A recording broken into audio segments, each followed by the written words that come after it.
Hi guys, kumusta po? At isang mapagpalang araw sa ating lahat. Welcome sa Battery Master TV. Sa video na to, magra-random video lang muna tayo. Wala tayong specific na topic. So, meron po tayong battery dito na Champion. Ang brand sa battery na ito ay Champion Motolite.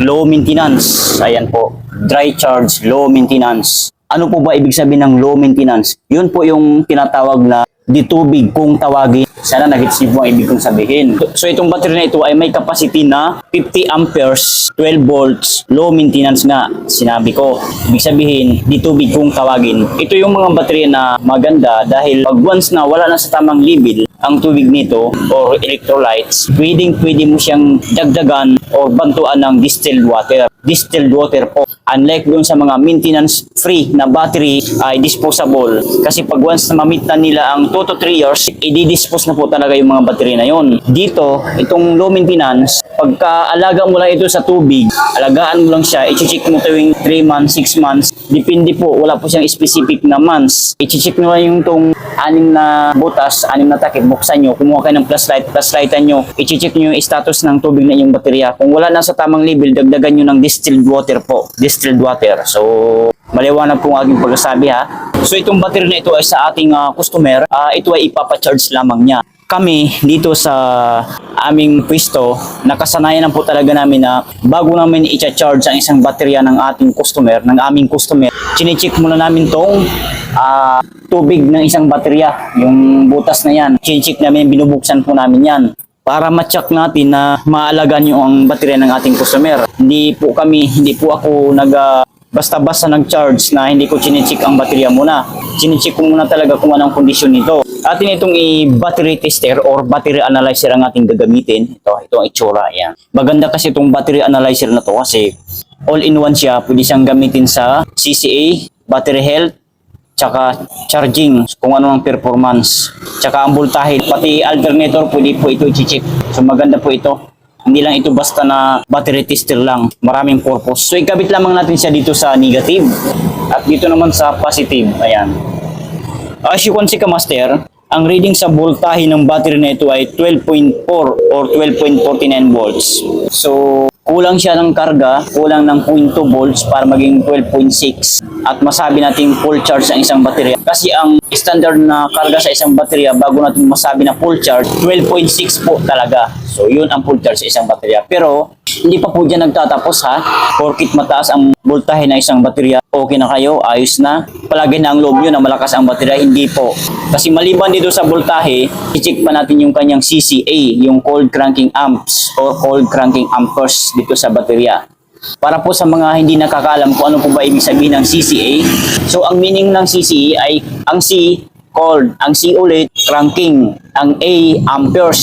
Para saan po ba yan? Ano po ba ang gamit niyan, yung CCA na yan? Explain ko lang ito ng madalian. Ang CCA po, ang trabaho po niyan ay kailangan na ang CCA ng isang baterya mataas or malakas. Kasi yung baterya na yan, siya yung magsusupply dun sa starter ng sasakyan. Bugso baga. Pag once kasi na mahina ang CCA ng baterya, hindi po niya kaya mapaikot ang starter relay ng nasabing sasakyan. So yun po. Sana nag-gets niyo po ang ibig kong sabihin. So sisilipin natin yung kanyang CCA at saka yung healthy.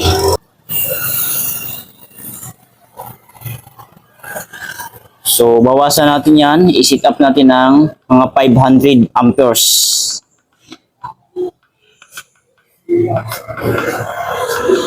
Ayan. So testing na natin.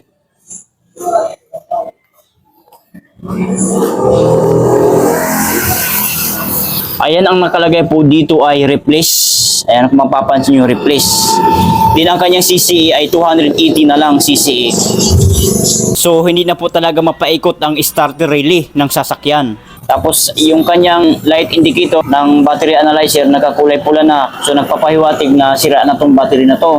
Ang kanyang healthy, 31% na lang, ang charge ay 81%. Internal resistance 10.63 na lang. So mababa po yan. So next. Possible po na sira talaga tong battery na ito, hindi na mapa-start kung saan man gamit ito na sasakyan ng ating customer. Sa mga nagtatanong, pwede pa po ba i-charge yan? Pwede po ba kargahan yan? Pwede po yan kakargahan. Wala namang issue doon, pwede siyang kargahan. Tataas lang naman ang voltahe niyan voltage. Yun nga lang, ang kanyang tinatawag na CCA, hindi na po talaga yun madadagdagan. Baga, sadyang palitin na talaga tong battery na to sa madaling salita. So, sisilipin natin tong kanyang 6 na butas, itong 6 na takip. Buksan natin kasi may tubig po yan.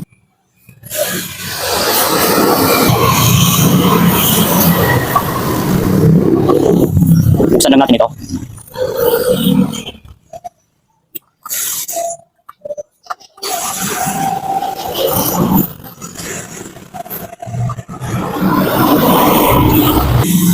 Flashlightan lang natin. Ayan. Kung mapapansin nyo sa tubig, kulang na rin.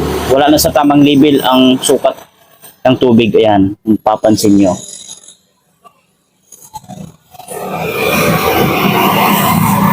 Lahat ng 6 na butas, wala na sa tamang level ang tubig. Ayan, 1, 2, 3, 4, 5,